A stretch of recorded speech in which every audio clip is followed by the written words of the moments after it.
सुबह सुबह नाश्ता बना रही सीमा काम छोड़कर दनदनाती हुई बाहर आई। माँ जी, आपको जो बोलना है सबके सामने बोलो, ये मन ही मन बोलने की कोई ज़रूरत नहीं है। सीमा अपनी सास से चिल्लाते हुए कहा तो पति राहुल और बच्चे गोलू और पीऊ भी सहम गए। हाँ बहू, बोलूँगी, मैं डरती नहीं हूँ किसी से। अब तक चुप रही और सब कुछ बर्दाश्त करती आ रही हूँ, तो तुम उसी चीज़ का फायदा उठा रही हो, बार बार मेरे आत्मसम्मान को चोट पहुंचा रही हो। विमला जी भी भड़कते हुए बोली, हाँ जी, तो आज मैं भी तो सुनूं, क्या कहना चाहती आप? पापा जी की और आपकी की गई मेरे 12 साल की सेवा क्या बदला दे रही आप? सीमा और जोर से बोली, बहू आवाज़ नीचे करके बात कर। 12 साल तूने सेवा की है तो मैंने और तेरे ससुर ने कोई बैठकर रोटियां नहीं तोड़ी। 2 साल में 2 बच्चे कर दिए तूने।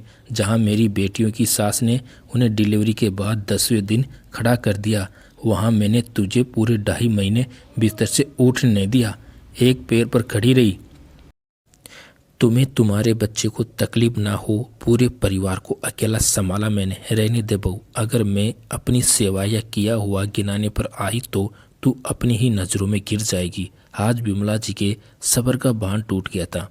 बहुत दिन से घर में हो रहे बहू के बर्ताव से वह बहुत आहत हो गई थी। अरे कोई बताएगा क्या हुआ? राहुल बीच में बोला, बेटा अब शरीर में पहले जैसी ताकत नहीं रही, शरीर क्षीण होने लगा है। फिर भी सोचती हूँ बैठी रहूँ, कुछ ना कुछ करती रहूँ। उन कामों में छोटी मोटी गलतियाँ हो जाती है, बुढ़ापा है, क्या करूँ? तो बहू सुनाने से बाज नहीं आती बेटा।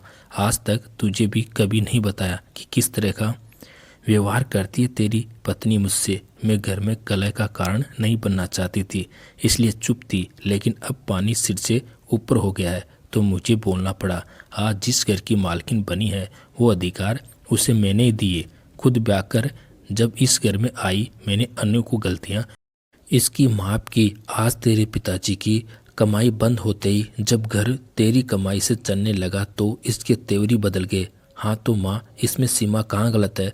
अब 2 जनों की जगह एक ही कमाई से घर चलेगा तो नुकसान पर तो बोलेगी ही। महीने का पूरा बजट बिगड़ जाता है। राहुल ने पत्नी का साथ दिया। वाह बेटा शाबाश, तू भी बहू के सुर में सुर मिलाने लगा। बहू ही नहीं, बेटा भी बदल गया आज तो। विमला जी नम आंखों से खुद को संभालते हुए बोली, बूढ़े माता पिता की दवा दारू, 3 बच्चों की पढ़ाई, बेटे का कैरियर, बेटियों की शादियां, अकेले तेरे पिता की कमाई से सब काम हुए। जाने कितने संघर्ष हम पति पत्नी ने बच्चों को लायक बनाने में किए।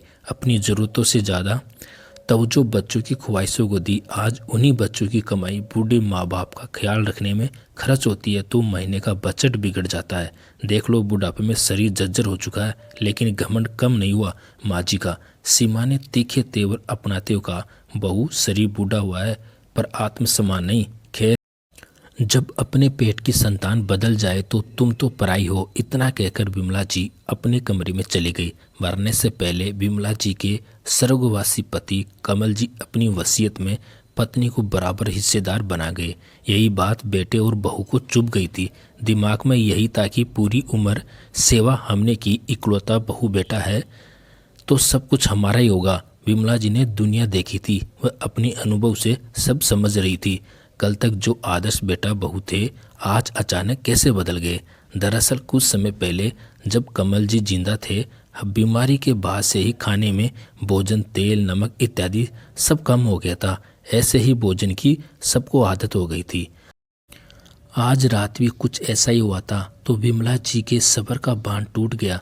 जब वह गाय को रोटी देने लगी तब सीमा ने सास के हाथ से रोटी छीन ली। माँ जी, अनाज मुफ्त का नहीं आता, और वैसे भी मैंने एक्स्ट्रा रोटी बनाना छोड़ दिया। फिर यह कहाँ से आई? सीमा विमला जी पर दहाड़ते हुई बोली, बहू आवाज़ नीची करके बात कर वरना अच्छा नहीं होगा। विमला जी भी गुस्से में बोली, आज तक तुम्हारी सब बातों को बर्दाश्त किया मैंने। बेशक तुम्हारा पति कमाता हो, लेकिन वसीयत में बराबर की हिस्सेदार हूँ मैं। यह घर मेरा भी है। अगर तुम लोगों को मुझसे और मेरे खर्चों से परेशानी है तो मैं अपने एक पोर्शन को किराए पर उठाकर भी अपना गुजारा कर सकती हूँ।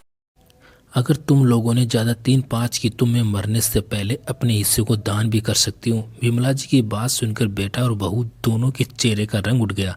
उनके मुंह से आगे एक शब्द भी नहीं निकला, क्योंकि उन्हें समझ आ चुका था कि उन लोगों ने विमला जी के साथ ज़्यादा चुप चपड़ की तो कहीं माँ का मिलने वाला हिस्सा भी हाथ से ना खो बैठे। खैर आज विमला जी को स्वर्गवासी पति पर गर्व महसूस हो रहा था, क्योंकि वसीयत में उनका हिस्सा रखने की वजह आज विमला जी को समझ आ गई थी। तो दोस्तों कहानी कैसी लगी कमेंट करके जरूर बताना। आपका धन्यवाद।